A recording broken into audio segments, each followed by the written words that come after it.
नमस्कार दोस्तों, स्वागत है आपका हमारे YouTube चैनल पर। आज के इस वीडियो में हम लोग बीएसएफ कांस्टेबल एग्ज़ाम के लिए प्रैक्टिस सेट नंबर 1 देखेंगे, जिसमें हम लोग सामान्य ज्ञान के क्वेश्चन कवर करेंगे। तो वीडियो स्टार्ट करने से पहले आप लोगों से एक बात कहना चाहूँगा कि जिन दोस्तों ने चैनल को सब्सक्राइब नहीं किया तो प्लीज़ चैनल को सब्सक्राइब कर लीजिएगा और पास में जो बेल आइकन होता है उसको भी ज़रूर दबा लें। चलिए शुरू करते हैं। तो गाइज़, आज के सेशन में पहला क्वेश्चन बनता है, सिंधु घाटी लिपि की सूचना जो है वो किस स्रोत से ज्ञात होती है? तो ये ज्ञात होती है ऑप्शन बी, मूहर से ज्ञात होती है। गुट निरपेक्ष आंदोलन की सन 1961 में हुई बैठक की अध्यक्षता किसने की थी? तो ये की थी option A, Marshal Tito. Marshal Tito. सल्तनत काल में भूस्वामित्व के संबंध में कौन सा कथन सत्य नहीं है? इसका हो जाएगा ऑप्शन डी, केवल चौथा वाला। बाकी के जो 3 हैं वो सही हो जाएंगे, जिसमें पहला है कृषक अपनी भूमि के स्वामी होते थे, और दूसरा है सुल्तान या उसके इक्तेदार केवल उपज या फसल के एक भाग को भू राजस्व के रूप में वसूल कर सकते थे, और तीसरा है भू राजस्व वसूल करने का अधिकार केवल राज्य को ही था, भूस्वामित्व का नहीं। किस सिख गुरु को जहांगीर ने मृत्युदंड दिया था? तो ऑप्शन डी, गुरु अर्जुन देव। कौटिल्य का संबंध किस विश्वविद्यालय से था? तो ऑप्शन डी, तक्षशिला। निम्न में से किसने मुगल काल में ऐतिहासिक विवरण लिखा? ऑप्शन सी, गुलबदन बेगम। सिराजुद्दौला के साथ अंग्रेजों ने कौन सी संधि की थी? ऑप्शन ए, अलीनगर की संधि की थी। सती प्रथा का निषेध किस वर्ष किया गया? तो ये किया गया ऑप्शन सी, वर्ष 1829 ईस्वी। पूना पैक्ट गांधी और किसके मध्य हुआ था? ऑप्शन सी, अंबेडकर के मध्य। अंबेडकर। सन 1917 के कलकत्ता अधिवेशन में कांग्रेस के अध्यक्ष कौन थे? Option A, Annie Besant. कौन थे? Annie Besant. Poverty and un-British rule in India के लेखक कौन हैं? तो ऑप्शन सी, दादा भाई नौरोजी। वंदे मातरम के प्रथम संपादक कौन थे? तो ये थे ऑप्शन सी, बंकिम चंद्र चटर्जी। भारत सरकार ने राष्ट्रगान को कब अधिग्रहित किया था? ऑप्शन बी, 24 जनवरी 1950 को। हिंदुस्तान सोशलिस्ट रिपब्लिकन आर्मी का गठन किसने किया था? तो सरदार भगत सिंह ने। उच्चतम न्यायालय में भारत की प्रथम महिला न्यायाधीश कौन थी? तो ऑप्शन सी, एम फातिमा बीबी। भारतीय संविधान में मूल कर्तव्यों के प्रावधान की संस्तुति किस आयोग ने की है? तो ऑप्शन सी, स्वर्ण सिंह समिति। आपातकाल की घोषणा किस अनुच्छेद में निहित है? तो ऑप्शन ए, अनुच्छेद 352। राज्य के नीति निर्देशक तत्वों का प्रावधान संविधान के किस अनुच्छेद में किया गया है? गाइस देखिए, इसका आंसर क्या होगा। इसका हो जाएगा ऑप्शन बी, 36 से 51। भारत के किस राज्य में सबसे पहले पंचायती राज प्रारंभ किया गया? ऑप्शन डी, राजस्थान में प्रारंभ किया गया। संविधान की 8वीं अनुसूची में सम्मिलित भाषाओं में से हिंदी के बाद कौन सी भाषा सर्वाधिक बोली जाती है? ऑप्शन डी, तेलुगु भाषा। निम्नलिखित में से कौन सा भुगतान संतुलन के चालू लेखा का हिस्सा नहीं है? ऑप्शन डी, पूंजीगत प्राप्तियां और भुगतान। प्रथम वित्त आयोग के अध्यक्ष कौन थे?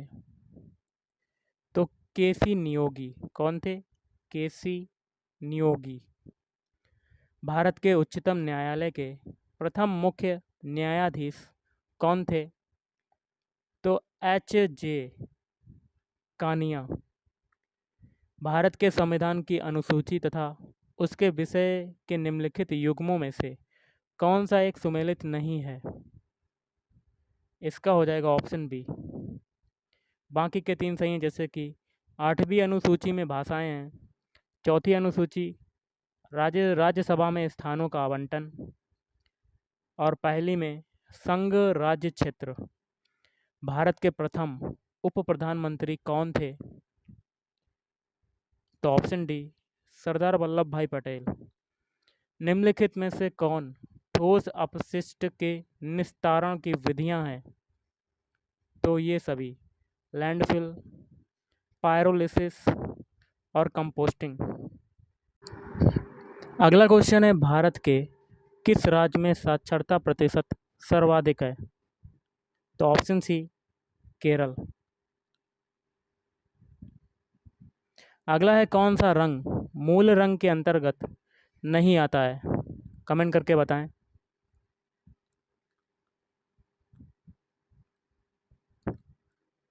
तो इसका आंसर हो जाएगा आपका ऑप्शन सी, काला।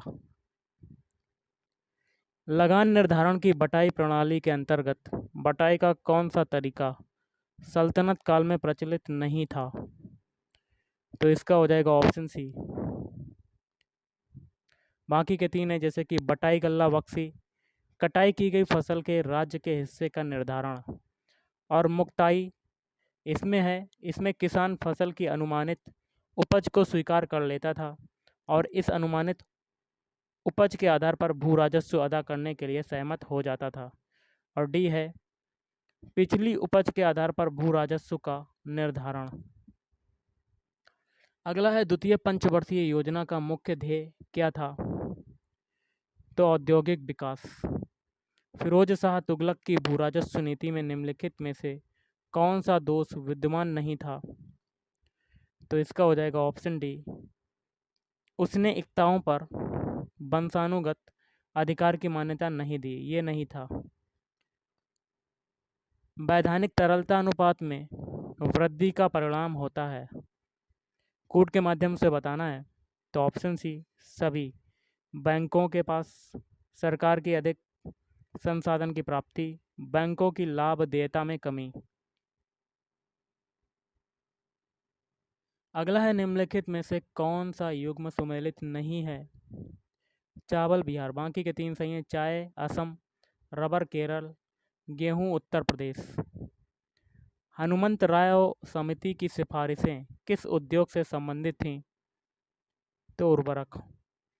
द इनसाइडर पुस्तक के लेखक कौन हैं? तो option C, PV Narasimha Rao. My life struggle पुस्तक के लेखक कौन हैं? तो सीमांत गांधी। निम्नलिखित में से किस सल्तनत कालीन फारसी इतिहासकार द्वारा लिखित ग्रंथ सुमेलित नहीं है? Option A. बाकी के 3 सही हैं, जैसे कि ऑप्शन बी, जियाउद्दीन बर्नी, फतवा ए जहादारी, इसामी फुतू उल सलातीन, और अफीफ। तो तारिक ए फिरोज शाही। बिहार स्थापना दिवस कब मनाया जाता है? तो 1 अप्रैल। भारत रत्न से सम्मानित प्रथम व्यक्ति कौन थे? तो ऑप्शन सी राजगोपालाचारी। सुल्तान का विचार था कि शक्तिशाली व्यक्तियों का बोझ कमजोर लोगों के कंधों पर नहीं डालना चाहिए। यह कथन किसका तथा किसके संबंध में है? तो ऑप्शन सी, अल-बरूनी का अलाउद्दीन के संबंध में। निम्न में से कौन सा युग्म सुमेलित नहीं है? तो शिक्षक दिवस। बाकी के 3 हैं, थल सेना दिवस 15 जनवरी, वायुसेना दिवस 8 अक्टूबर और नौसेना दिवस 4 अक्टूबर। अंडे में कौन सा विटामिन नहीं होता है? तो option C, vitamin C. Vitamin C जो होता है ये पाया जाता है खट्टे फलों में। पदार्थ का सबसे छोटा कण जो स्वतंत्र रूप से अस्तित्व में रह सकता है और जिसमें मूल पदार्थ के सभी गुण मौजूद रहते हैं, उसे क्या कहा जाता है? तो उसको कहते हैं मॉलिक्यूल्स, अणु। विश्व में कार्बन डाइऑक्साइड का सबसे बड़ा उत्सर्जक देश कौन सा है? संयुक्त राज्य अमेरिका। निम्न में से कौन सा मानव के लिए उपयोगी है? तो केंचुआ। निम्न में से कौन सल्तनत कालीन कर नहीं था? ऑप्शन डी, वस्तुओं की खरीद बिक्री पर कर ये नहीं था। अदरक का कौन सा हिस्सा खाया जाता है? तो तना। पश्चिम एशिया में खनिज तेलों का सबसे बड़ा उत्पादक देश है सऊदी अरब। स्टेनलेस स्टील बनाने में लोहे के साथ कौन सी धातु मिलाई जाती है? तो मैग्नीज, Mn। और आज का लास्ट क्वेश्चन है, एलपीजी में कौन सा गंधीय पदार्थ प्रयोग होता है? तो ऑप्शन है एथिल मरकैप्टन। तो गाइस आज के इस वीडियो में इतना ही। थैंक यू, धन्यवाद।